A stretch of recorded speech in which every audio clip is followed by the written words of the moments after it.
আল্লাহ তাআলা প্রত্যেকটা মানুষকে দুনিয়াতে নির্দিষ্ট একটা হায়াত দিয়া পাঠাইছেন, নির্দিষ্ট একটা সময় সীমা দিয়া পাঠাইছেন।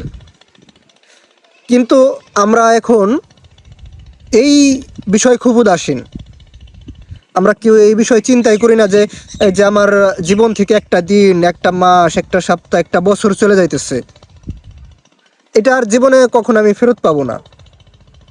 আমি কতটুকু আমার এই সময়টুকুকে কাজে লাগাইলাম, আমি কতটুকু আমার হায়াতকে মূল্যায়ন করলাম। আমরা এখন এই বিষয়ে খুব বেশি উদাসীন। আচ্ছা বলেন তো, আমাদের জীবনের সবথেকে মূল্যবান জিনিসটা কি? সময়।